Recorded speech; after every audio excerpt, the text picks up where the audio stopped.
It's only for a little while. The world will continue. Make sure your phone does not go off. If your phone rings in a job interview, it will look bad. If you answer the phone, he may pick you up and throw you out the window. It's great disrespect. So don't use your phone. Avoid touching your face excessively. Like you're in an interview, you don't want to touch your face or pick your nose or do anything that would bring you into contact with your face. That's just a part of being professional in the interview environment. Don't cross your arms. Crossing your arms is a sign of just negative attitude or of defiance, and you want to remain open as you're talking with this interviewer. And that really goes for any American. Don't chew gum. Don't bring gum into an interview. You know that. And then finally, in the first job interview, you should not be the one to bring up questions about money or personal issues. If you are worried that sometimes your back gives you trouble, or you are worried, I'm not sure how I will get to work at this job, or who will take care of my babies while I'm working, or how much money they will pay me. These are important things, but these are not questions for the first job interview. These are questions that can be spoken of the second interview later when you return, and they are talking about more detail. So that's very important.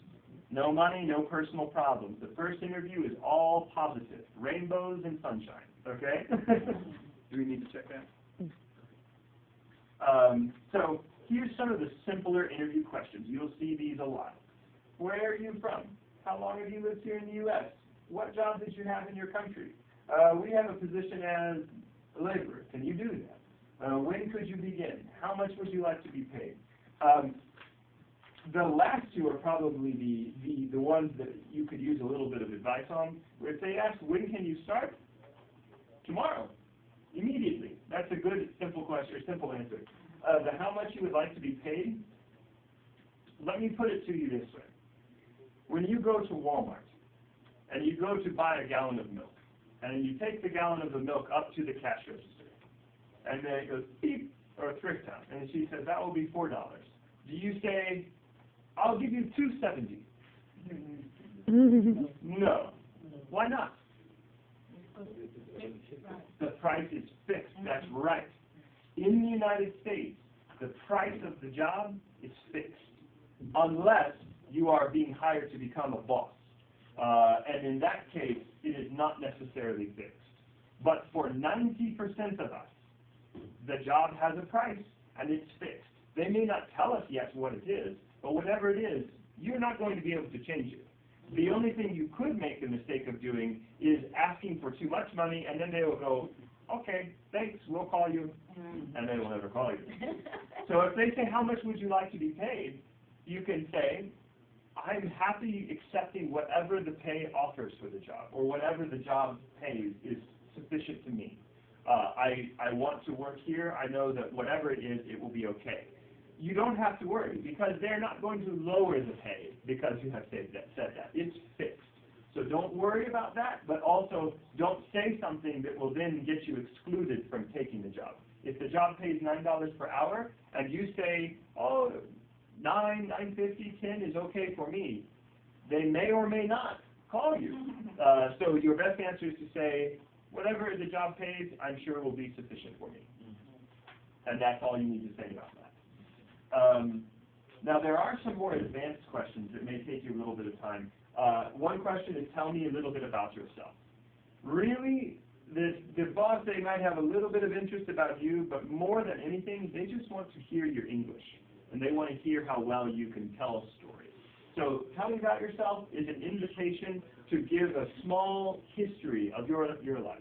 I would say, well, I was born in central Kansas.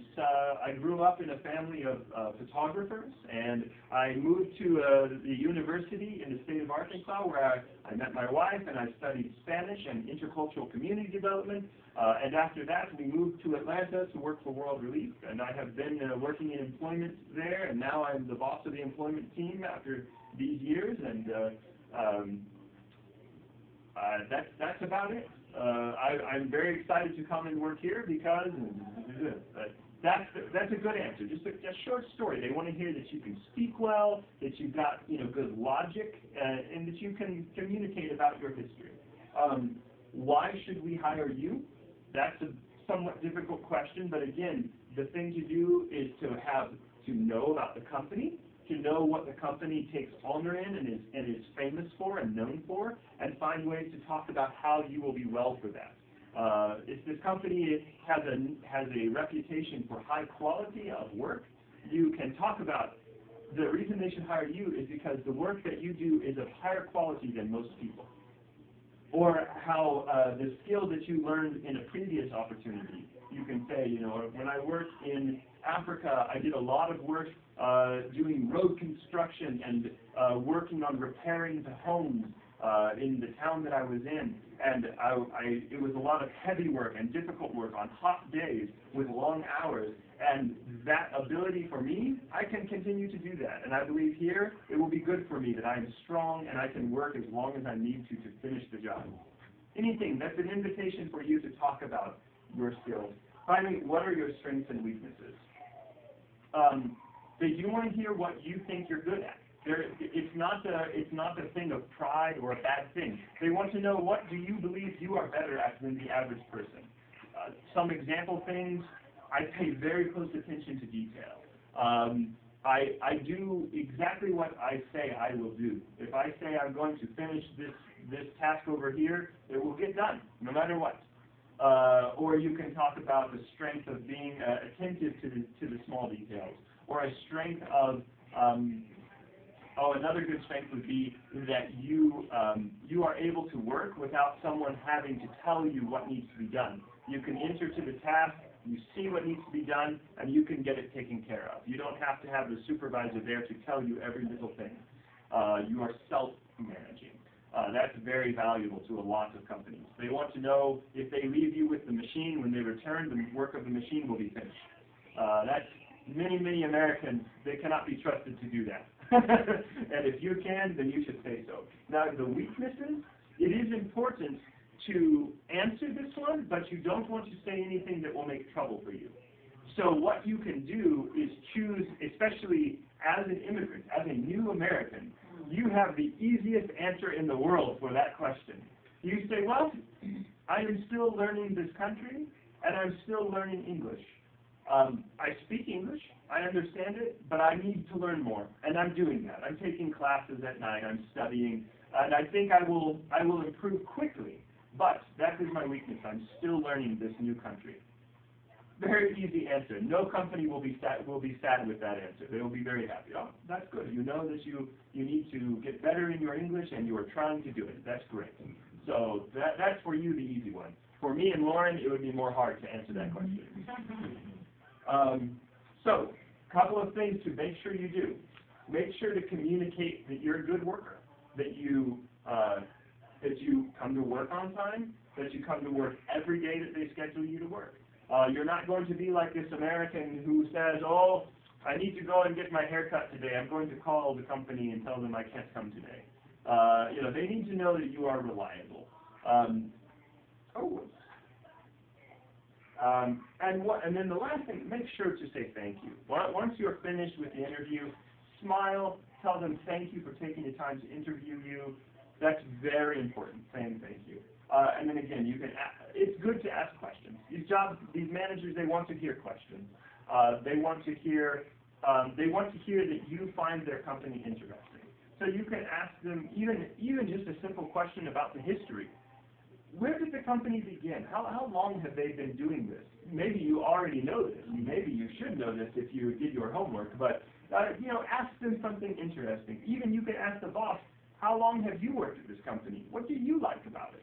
That's a great thing to ask the boss, and to hear what they like about the company where they work, and you should like this too. So that's an easy one. So in some interview things, the man here who's making the interview, he's thinking, okay, I'm wearing the right clothes, I'm dressed well, I am clean, I know how to say the right words that I need to, and I'm looking at this man in his face. I'm making eye contact. If looking in his eyes is too difficult for you, you can look at his nose. That's okay. And then this boss man, he's thinking, okay, I want to give this person the job because he looks professional. He looks smart. He's clean. He's dressed well. He's speaking well.